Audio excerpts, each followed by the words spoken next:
Boa tarde, turma. Então, dando continuidade aos assuntos de história do segundo ano, hoje a gente vai falar um pouquinho sobre a independência da América Espanhola.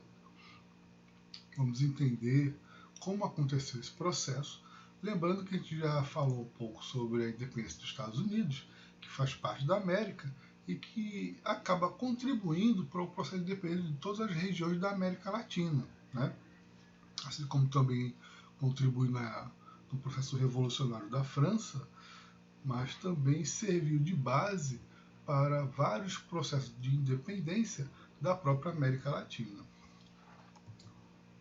As causas são muitas e complexas. As causas da luta pela independência das colônias latino-americanas, umas remotas, acumulando-se ao longo dos tempos coloniais, outras imediatas, mais próximas dos acontecimentos revolucionários. Ou seja, essas regiões elas foram colônias para mais de século.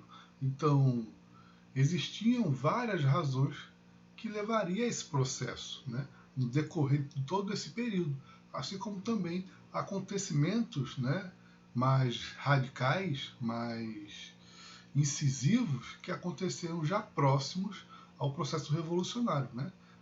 Talvez o motivador principal para que ocorresse o processo. Restrições econômicas devido à doutrina do mercantilismo. Quando se fala em restrições econômicas, quer dizer o quê, gente? O pacto colonial, né? Essas regiões eram colônias de quem? Da Espanha. Então a Espanha tinha o poder de permitir ou não que essas regiões comercializassem com outros países. Demasiada centralização do governo, que tornava as colônias excessivamente dependentes da metrópole. Isso era óbvio, uma vez que a Espanha não permitiria que essas regiões tivessem certa independência, justamente para não tentar a própria independência mais tarde, né? E aí vocês podem ver no mapa as regiões sobre o poder da Espanha naquele período, né?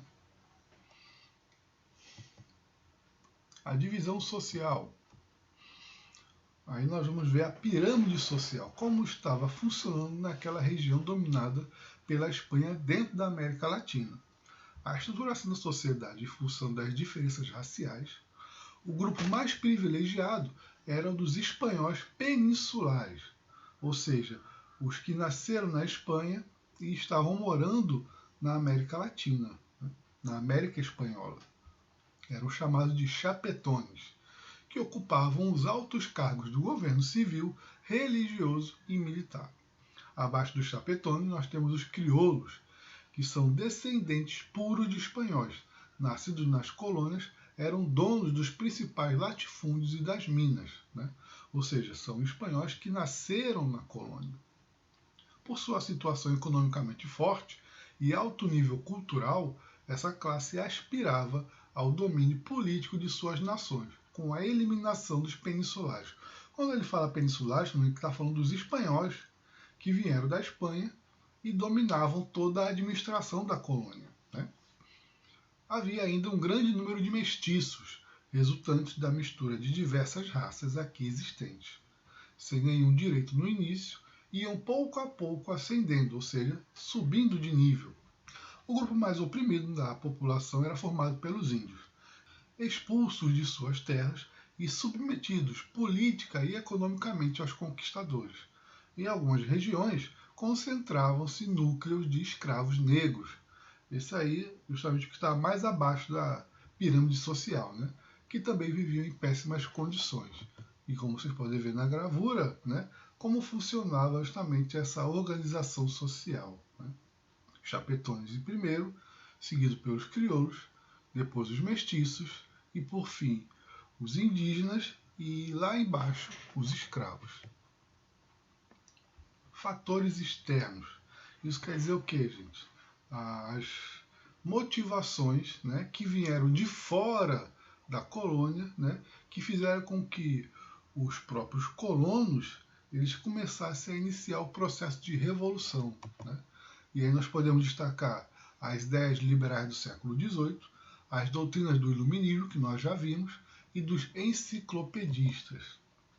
a proclamação do princípio de autodeterminação dos povos feitos pelos Estados Unidos da América, né, justamente no processo de independência dos Estados Unidos, as influências e a colaboração inglesa, estímulo e simpatia dos governos ingleses para com os revolucionários hispano-americanos, pelo interesse em prejudicar a Espanha, inimiga, e em obter novos mercados para o comércio e a indústria da Inglaterra.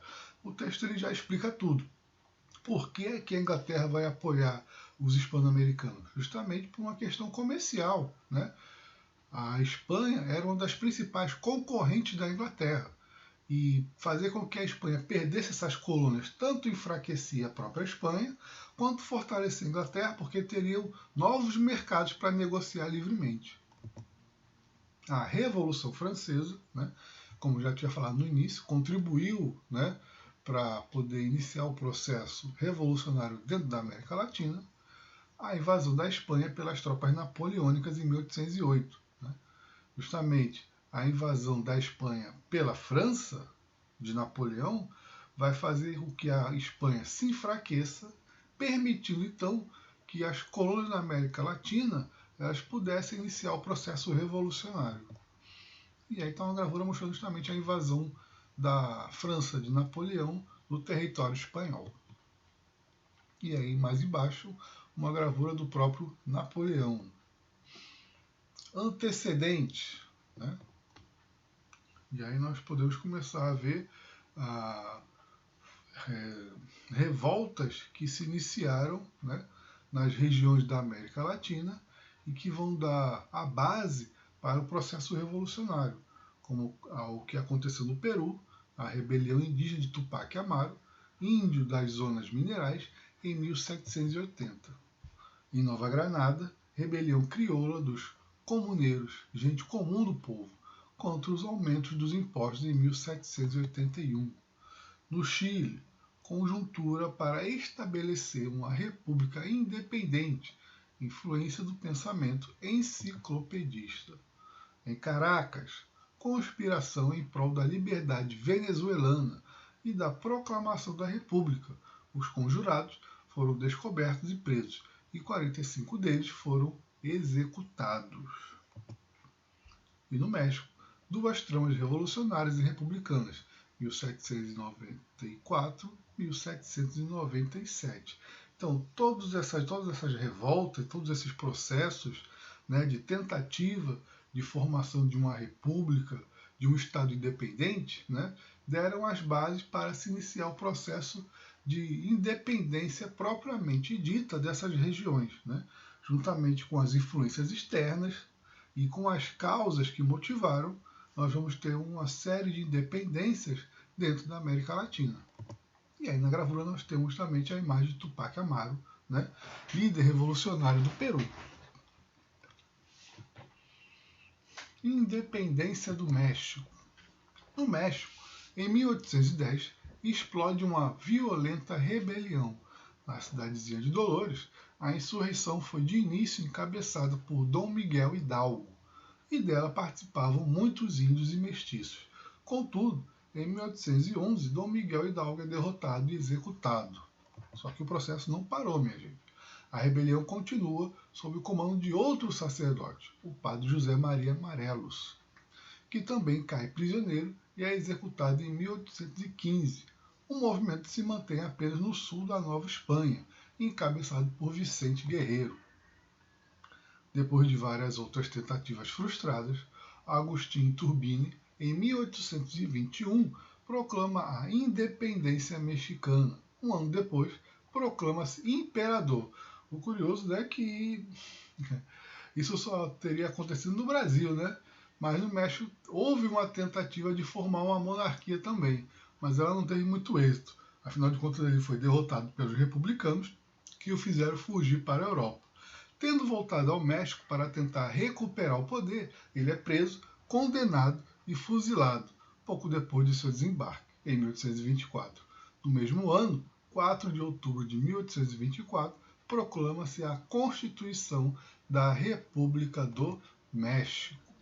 E aí nós temos a imagem de Dom Miguel Hidalgo, José Maria Morelos e do imperador por pouco tempo, Agustín Iturbide. Independências das colônias espanholas da América do Sul, que vão ser motivadas justamente pela figura de Simão Bolívar. Natural de Caracas, a libertação dessas regiões vai ficar sob sua responsabilidade. Esse militar levou a cabo uma série de campanhas em todo o continente sul-americano, tentando manter a unidade da América Latina contra a Espanha e também contra os Estados Unidos. O que significa isso, gente? O Simão Bolívar ele queria a independência dessas regiões da América do Sul, mas ele queria mantê-las unidas para formar uma nação forte, né? Ele vai libertar grande parte da Nova Granada, ele vai se atirar à conquista da Venezuela, vai obter triunfos e derrotas, conquista Caracas em 1813, mas torna a perdê-lo. Em 1814, a Espanha recupera sua independência e envia poderosas forças sob o comando do general Marilo, a fim de esmagar definitivamente o exército revolucionário de Bolívar. Este retira-se para a Jamaica. Quando a gente fala que a Espanha recupera sua independência, é por causa da invasão francesa de Napoleão, né? Ela, ocupada com esses conflitos, né? Ela permitiu que uma série de processos de independência começasse a acontecer na América Espanhola. Mas quando ela resolve seus problemas na Europa, ela volta suas atenções para a América Espanhola. Da Jamaica, auxiliado pelo presidente Patton, que lhe oferece navios e armamentos, passa para a Venezuela e em 1817 reinicia a luta. Grandes vitórias vão se alcançando por suas forças. A vitória da Batalha de Boyacá, em 1819, garante a libertação da Colômbia. Na Venezuela, as forças espanholas são vencidas no combate de Carabobo, em 1821. E em 1822, Sucre, oficial de Bolívar, vence a Pechincha, libertando o Equador. Então vejam que uma série de regiões vão conquistando a sua independência justamente motivadas pela liderança de Simão Bolívar, né? Que vai ser uma figura que vai ficar marcada para sempre como um dos grandes libertadores da América. E aí, justamente a imagem do próprio Simão Bolívar. Bom, gente, eu espero que vocês tenham entendido. Qualquer dúvida pode mandar para mim pelo zap. Tá ok? Então, até a próxima.